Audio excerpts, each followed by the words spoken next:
کمرے میں دوپہر کی مدھم روشنی پردوں سے چھن کر اندر آ رہی تھی۔ دیوار کے ساتھ رکھا پلنگ جس پر ہلکے نیلے رنگ کی چادر بچھی تھی، بکھرے ہوئے تکیوں اور ایک کونے میں پڑی کتابوں کے ساتھ جیسے خود بھی خاموشی سے کوئی کہانی سنا رہا تھا۔ کھڑکی کے پاس رکھی کرسی پر نمرا بیٹھی تھی، دونوں بازو سینے پر لپیٹے، چہرہ پھولا اور آنکھوں میں دبی ہوئی نمی بار بار پلکوں کی دہلیز تک آ کر رک جاتی تھی۔ اس کے اندر جیسے کچھ مسلسل سلگ رہا تھا، خاموش مگر تیز۔ اس کو بس نہیں چل رہا تھا کہ پورا کمرہ تہس نہس کر دے۔ ابھی وہ اپنے خیالوں میں گم تھی جب اچانک دروازہ آہستہ سے کھلا اور شاہین بیگم اندر آئی۔ ان کے قدموں میں ایک مانوس سی تھکن تھی، جیسے وہ پہلے اس گفتگو کا بوجھ اٹھائے ہوئے ہوں۔ انہوں نے ایک نظر نمرا پر ڈالی اور پھر آہستہ سے دروازہ بند کر کے اس کے قریب آ گئی۔ کچھ دیر تک وہ اس کو دیکھتی رہی، پھر تاکہر وہ بولی، کب تک ایسے منہ پھلا کر بیٹھی رہوگی؟ ان کی آواز میں نرمی تھی اور ہلکی سی جھنجھلاہٹ بھی۔ تمہارے بابا تمہارا رشتہ طے کر چکے ہیں، کچھ نہیں ہو سکتا۔ بات کو سمجھو اور یہ ناراضگی چھوڑ کر دماغ سے کام لو۔ اب اگر رشتہ طے ہو گیا ہے تو اس کو قبول کرو۔ تمہارے بابا کبھی تمہارے لیے غلط فیصلہ نہیں کر سکتے۔ نمرا نے سر اٹھایا، آنکھوں میں نمی اب چھپ نہیں سکی تھی۔ وہ نم لہجہ میں بولی، ہر دفعہ بات کو میں ہی کیوں سمجھوں امی؟ اس کی آواز بھر آ گئی۔ کیا میں انسان نہیں ہوں؟ میرے سینے میں دل نہیں ہے جو ہمیشہ مجھے ہی سمجھایا جاتا ہے؟ برداشت کی ایک حد ہوتی ہے۔ انہوں نے کہا صرف انٹر تک پڑھائی کرو، آپ نے کہہ دیا بابا کی بات سمجھو۔ میں اس وقت بھی خاموش ہو گئی، صرف یہ سوچ کر کہ ماں باپ خوش ہیں۔ اس کے بعد میں نے کہا میں کورس کرنا چاہتی ہوں، اگر پڑھائی پوری نہیں کرنے دے رہے کم از کم کورس کرنے دے۔ تب بھی انہوں نے منع کر دیا اور آپ پھر ان کے ساتھ کھڑی ہو گئی۔ وہ ایک لمحہ کو رکی جیسے الفاظ کو سنبھال رہی، پھر اچانک سب کچھ بہہ نکلا۔ وہ ایک بار پھر تڑپ کر بولی، میں نے خواہش کی تھی کہ میں ٹیچنگ کروں، اپنا نام بناؤں، مگر ہر بار دروازہ بند کر دیا گیا۔ میری زندگی نہیں، کیا میں انسان نہیں؟ ہر انسان آپ اور بابا کیوں لیتے ہیں ہر فیصلہ؟ انسان ہوں میں امی، جیتی جاگتی انسان، سانس لیتی ہوں، لیکن آپ کو اس بات سے کوئی فرق ہی نہیں پڑتا۔ آپ اور بابا سمجھتے ہیں جو آپ دونوں نے فیصلہ لے لیا بس صحیح ہے، لیکن ہر بار بڑوں کے فیصلے بھی صحیح نہیں ہوتے ہیں۔ یہ بات پر قیمت پر آپ کو اور بابا کو سمجھنی ہوگی۔ شاہین بیگم کے چہرے پر ایک پل کو بے بسی ابھری، مگر انہوں نے خود کو سنبھالا اور بولی، نمرا تمہارے بابا تمہارے لیے کچھ غلط فیصلہ نہیں لیں گے، یہ بات تم کیوں نہیں سمجھ رہی؟ وہ تمہیں اپنی شہزادی کہتے ہیں، بہت لاڈ سے پالا تمہیں، تکلیف وہ نہیں دینا چاہتے۔ نمرا ہلکا سا ہنسی، مگر وہ ہنسی خالی تھی۔ شہزادیوں سے ان کی مرضی تو نہیں چھینی جاتی نا امی، اور میرے بابا مجھ سے میری مرضی چھین رہے ہیں، اس بات کی اجازت میں نہیں دے سکتی۔ لیکن میری اجازت دینے سے آپ لوگوں کو فرق کب پڑے گا؟ آپ لوگ تو وہی کریں گے نا جو آپ کے دل میں ہوگا۔ اس کی آواز اب تیز ہو گئی تھی۔ وہ مزید سخت جم بولی، اگر ساری زندگی مجھے کٹ پتلی کی طرح رکھنا تھا تو پیدا کیوں کیا؟ آپ کہہ رہی ہیں کہ میں بنا دیکھے شادی کر لوں؟ اگر وہ انسان برا ہوا تو آپ دونوں کہہ دیں گے کہ یہ تمہارا نصیب ہے، مگر میرا کیا بنے گا؟ اس بارے میں آپ نے سوچا؟ اور اکثر ارینج میرج میں ایسا ہی ہوتا ہے، عورت کو ہی سمجھوتا کرنا پڑتا ہے، اور مجھ میں ہمت نہیں ہے کسی طرح کے سمجھوتے کو کہ کمرے میں ایک لمحے کو خاموشی چھاڑو۔ باہر کہیں سے برتنوں کی ہلکی آواز آ رہی تھی، مگر جیسے وقت رک گیا۔ شاہین بیگم نے گہرا سانس لیا اور اسے دیکھتے ہوئے نرمی سے بولی، کیا ہو گیا نمرا؟ تمہیں آج سے پہلے تم نے اس طرح بات کا پتنگڑ نہیں بنایا تھا۔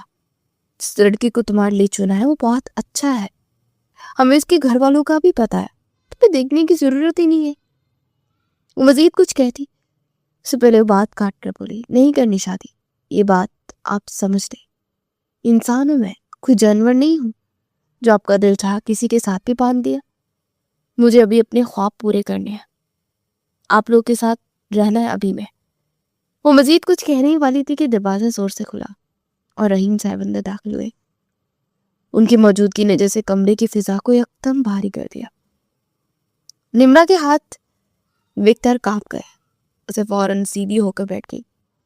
نظریں اس کی جھک گئی تھی. رحیم صاحب اسے دیکھتے بولے, آپ کی آواز کمرے سے باہر تک آ رہی ہے. یہ تربیت کی ہے میں نے آپ کی کہ آپ اتنی اونچی آواز میں اپنی ماں سے بات کریں؟ چلے خیر, اس بات کا ذکر ہم بعد میں کریں گے. پہلے آپ مجھے یہ بتائیں کہ کیوں نہیں کرنی شادی؟ ان کی آواز بلند اور سخت تھی. آخر کیا خرابی ہے میری پسند میں؟ آپ کو اپنے باپ پر بھروسہ نہیں ہے؟ آپ اپنی مرضی سے رشتہ ڈھونڈیں گی؟ اس دن کے لیے میں نے آپ کو بڑا کیا تھا. نمرا نے لب کھولنے کی کوشش کی مگر آواز جیسے گلے میں اٹک گئی. رحیم صاحب اس کے قریب آئے. تمہارے لیے کبھی غلط فیصلہ نہیں لوں گا. لڑکا اچھا ہے سمجھی, اور تمہاری شادی اسی سے ہوگی, میرا آخری فیصلہ ہے. ان کے الفاظ ہر جملے کے ساتھ مزید سخت ہوتے گئے تھے. اگر تمہیں اعتراض ہے تو پھر یاد رکھنا تمہارا اور میرا کوئی رشتہ نہیں ہوگا. یہ سن کر نمرا کا دل جیسے ایک لمحے کو رک گیا. اس کی آنکھوں سے آنسو خاموشی سے بہہ نکلے مگر اس نے سر اور جھکا لیا. آج شام وہ لوگ آ رہے ہیں, رحیم صاحب نے ڈوٹوک لہجے میں کہا. دن اور تاریخ لگ گئے. خود کو ذہنی طور پر تیار رکھو, اور مہمانوں کے سامنے کسی بھی طرح کا تماشا مجھے نہیں چاہیے.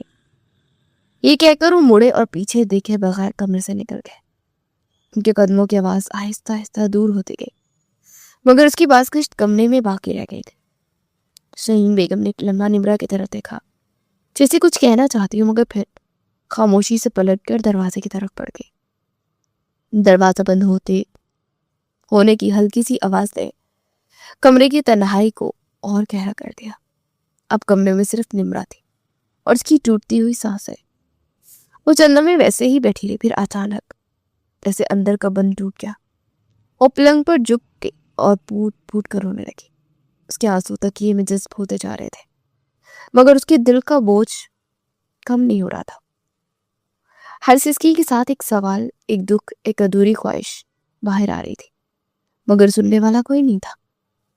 وقت کی رفتار نہ کبھی تھم سکی ہے اور نہ کبھی تھم سکے گی.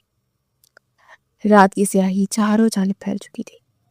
مہمان آئے تھے اور ان کے سامنے کسی شوپیس کی مانند تیار ہو کر بیٹھ گئی.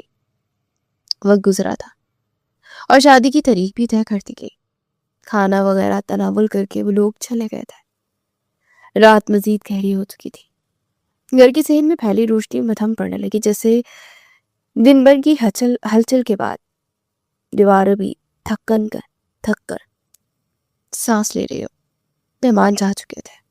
برتن سمیٹتے گئے اور لاؤنج میں رکھی کرسیوں کی ترتیب پھر سے سیدھی کرتی گئی مگر اس ساری ترتیب کے باوجود فضا میں ایک عجیب سا بوجھ باقی تھا. فیصلے کا بوجھ جو چند گھنٹے پہلے سب کے سامنے سنا دیا گیا تھا. نمرا اپنے کمرے میں بیٹھی تھی, دروازہ بند, ہلکی لائٹ اور وہ خود پلنگ کے کونے میں سمٹی آنکھیں مسلسل بھیگ رہی تھی. ہاتھ میں پکڑا دوپٹہ بار بار آنسو جذب کرتے بھیگ چکا تھا. ذہن میں وہی جملے گونج رہے تھے. اگلے مہینے کی پہلی تاریخ, بس اتنا سا جملہ, اور اس کی پوری زندگی جیسے ایک لکیر میں بند کر دی گئی تھی. میں ابھی نہیں کرنا چاہتی شادی, اس نے آہستہ سے خود سے کہا مگر اس کی آواز کمرے کی دیواروں سے ٹکرا کر وہیں رہ گئی. مجھے پڑھنا ہے امی پاپا کے ساتھ وقت گزارنا ہے, اور میں کسی کو پسند نہیں کرتی. دل میں کوئی اور بھی نہیں ہے مگر اس کا دکھ کچھ اور تھا. اپنی مرضی کا نہ ہونا, اپنی آواز کا دب جانا, وہ انہی خیالوں میں گم تھی کہ اچانک موبائل فون کی گھنٹی بجو تھی. کمرے کی خاموشی میں وہ آواز غیر معمولی طور پر تیز محسوس ہوئی. عمران نے چونک کر فون کی طرف دیکھا. اسکرین پر ایک انجان نمبر چکمگا رہا تھا. چند میں ادھر سب رہی, پھر دھیرے سے کال ریسیو کر لی. ہیلو, کون بات کر رہا ہے؟ دوسری طرف چند لمحوں کی خاموشی چھا گئی اور پھر گمبھیر مردانہ آواز آئی. آپ رو رہی تھی؟ نمرا آواز سن کر وہ گھبرا گئی. نمرا کا دل ایک دم زور سے دھڑکا اور سیدھی ہو کر بیٹھ گئی. آپ کون بات کر رہے؟ وہ حیران ہوئی ایک غیر مرد کے منہ سے اپنا نام سن کر, اور پھر سے اپنے مختصر سی خاموشی جیسے الفاظ سوچ کر چنے جا رہے ہو. چند میں بات وہی گمبھیر آواز گونجی. آپ کو منگیت ہے اور ہم خواجہ بات کر رہا ہوں. آپ مجھے جواب دیں محترمہ, آپ رو کیوں رہی ہے؟ یہ سنتے ہی نمرا کے ہاتھ ہلکے سے کانپ گئے. اسے دوپٹہ مضبوطی سے پکڑ لیا. چند میں وہ خاموش رہی, پھر ہچکچاہٹ بڑے لہجے میں بولی, آپ کو میرا نمبر کس نے دیا؟ اس کی آواز میں الجھن بھی تھی اور ہلکی سی گھبراہٹ بھی۔ وہ واقعی حیران تھی۔ اس نے اپنا نمبر مہمانوں کو بھی نہیں دیا تھا، پھر اس کے منگیتر تک نمبر کیسے پہنچا؟ ارحم کی آواز بدلی نہیں تھی، وہی ٹھہرا ہوا لہجہ تھا۔ جس سے شادی کی جا رہی ہو اس کا نمبر نکالنا کوئی مشکل بات نہیں ہوتی، نمبر آسانی مل جاتا ہے۔ آپ مجھے میرے سوال کا جواب دے محترمہ، آپ رو کیوں رہی تھی؟ نمرا خاموش ہو گئی، اسے سمجھ ہی نہیں آ رہا تھا کہ کیا کہ کیسے رد عمل دے۔ آج سے پہلے اس نے کبھی کسی اجنبی مرد سے بات تک نہیں کی تھی، اس لیے وہ بہت بری طرح سے ارحم کی بات سن کر گھبرا گئی تھی۔ چند دفعے تک اس کے جواب کا انتظار کرتا رہا۔ جب اس نے کوئی جواب نہیں دیا تو وہ ایک بار پھر بول پڑا، آپ سے کچھ پوچھ رہا ہوں۔ ارحم نے بات جاری رکھی، آپ اتنا رو کیوں رہی تھی؟ میری امی بتا رہی تھی کہ آپ 3 تاریخ کے وقت بھی بہت رو رہی تھی، اور ابھی بھی میں دعوے سے یہ بات بول سکتا ہوں کہ آپ رو کر ہی بیٹھی ہیں۔ کیا وجہ ہے؟ آپ کے دل میں کوئی ہے کہ کوئی اور بات ہے؟ اگر آپ کسی کو پسند کرتی ہیں محترمہ تو آپ مجھے بتائیں، اگر میرے لیے ممکن ہوا تو آپ کے لیے ضرور کچھ کروں گا، لیکن اگر آپ مجھے دھوکہ دے کر اس رشتے کو قائم کرنا چاہتی ہے تو یاد رکھیے گا میرے لیے اس رشتے کو نبھانا بہت مشکل ہو جائے گا۔ میں ایک ایسی بیوی کو اپنے لیے کبھی بھی قبول نہیں کروں گا جس کے دل میں کوئی اور ہو اور زندگی میں کوئی اور۔ نمرا نے فوراً سے اپنی نظریں چکا لی تھی جسے اسے دیکھ سکتا ہو، اور وہ گھبرائے ہوئے لہجے میں بولی، میرے دل میں کوئی نہیں اور میں رو کر نہیں بیٹھی ہوں۔ وہ بالکل نہیں سمجھ پا رہی تھی کہ آخر سے کیسے معلوم ہوا، حالانکہ اس نے بات کی تھی، اس کا لہجہ بالکل نارمل تھا۔ دوسری طرف ہلکی سی سانس کی آواز آئی، پر بولا، جھوٹ کہنے کی ضرورت نہیں ہے، آپ کی آواز سے صاف پتہ چل رہا ہے ابھی بھی آپ کو رو کر ہی بیٹھی ہے، اور مجھے جھٹلانے کی ضرورت نہیں ہے۔ مجھے جھوٹ سننا بالکل بھی پسند نہیں ہے، بہتر ہوگا سچائی سے کام لو۔ جو بھی آپ کے دل میں ہے آپ بول سکتے ہیں۔ 1 مہینے بعد ہم دونوں کی شادی ہے، ہم دونوں ایک رشتے میں بن جائیں گے، بہتر ہے سچائی معلوم ہونی چاہیے۔ نمرا کے لب ہلکے سے کپ کپائے مگر وہ خاموش رہی۔ ارحم نے ایک لمحہ رک کر قدرے نرم مگر واضح انداز میں کہا، دیکھیں میں آپ کو ایک بات صاف صاف کہہ دیتی ہوں، اگر آپ کے دل میں میرے لیے کوئی بری بات ہے یا کوئی غلط خیال ہے تو ذہن سے نکال دے اسے۔ جیسا آپ میرے بارے میں سوچ رہے ہیں ویسا نہیں، میں بہت ہی مختلف انسان ہوں۔ نمرا نے سر اٹھایا جیسے اس کے الفاظ نے اسے چونکا دیا ہو۔ وہ مزید بولا، میں آپ کے ساتھ کچھ برا نہیں کروں گا، مجھے اپنے ماں باپ کی عزت کا بہت خیال ہے، اور میں نہیں چاہتا کہ میرے بارے میں آپ کے ذہن میں کوئی منفی بات ہو، اس لیے آج میں آپ کو کال کی ہے، حالانکہ میرا آپ سے کال سے بات کرنے کا کوئی ارادہ نہیں تھا۔ کمرے میں خاموشی پھیل گئی، اور نمرا کے لیے یہ سب سننا عجیب تھا، نہ تسلی نہ مکمل سختی، بس ایک سیدھا سا اعلان۔ پھر اس نے مزید کہا، ایک بات، آئندہ میں یہ نہ سنوں کہ آپ روئی ہیں، مجھے رونے دھونے والی لڑکیاں پسند نہیں ہیں، اس بات کا خاص خیال رکھیں۔ میں ایک خود مختار انسان ہوں، میں ڈرنے والا نہیں، ڈرانے والا شخص ہوں، اس لیے خود کو مضبوط کریں۔ یہ جملہ جیسے سیدھا نمرا کے دل پر لگا، اسے دیکھتے آنسو صاف کی جیسے وہ واقعی اسے دیکھ رہا ہو۔ کچھ لمحے دونوں طرف خاموشی رہی، نہ نمرا کے پاس الفاظ تھے نہ شاید ارحم کے پاس مزید کچھ کہنے کو۔ پھر اچانک کال کر گئی تھی، اور نمرا نے فون کو آہستہ سے نیچے رکھا، اس کا دل ابھی بھی تیزی سے دھڑک رہا تھا، مگر اس کے آنسو رک گئے تھے، اور وہ چھت کی طرف دیکھنے لگی جیسے کسی نئے سوال میں الجھ گئی ہو۔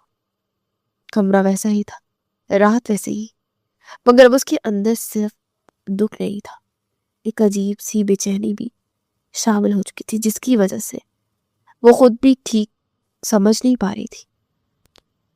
وقت دھیرے دھیرے گزرتا جا رہا تھا۔ اگلی صبح کا سورج پوری آب و تاب سے روشن ہے۔ صبح کی ہلکی سنہری روشنی لان میں پھیلی ہوئی تھی، گھاس کے ننھے ننھے قطروں پر اوس ابھی تک چمک رہی تھی، اور درختوں کی شاخوں پر بیٹھی چڑیا مسلسل چہچہا رہی تھی۔ فضا میں ایک سکون تھا، مگر اس سکون کے بیچ نمرا کے دل میں ہلچل ابھی باقی تھی۔ وہ لان کی کرسی پر بیٹھی تھی، ہاتھ میں چائے کا کپ تھا جس سے ہلکی سی بھاپ اٹھ رہی تھی۔ اس کی نظریں سامنے خالی جگہ پر ٹکی تھی، جیسے وہ کچھ دیکھتے ہو کچھ نہ دیکھ رہے ہو۔ رات کی باتیں، ارحم کی آواز، بابا کے الفاظ، سب کچھ اس ذہن میں ایک ساتھ گونج رہا تھا۔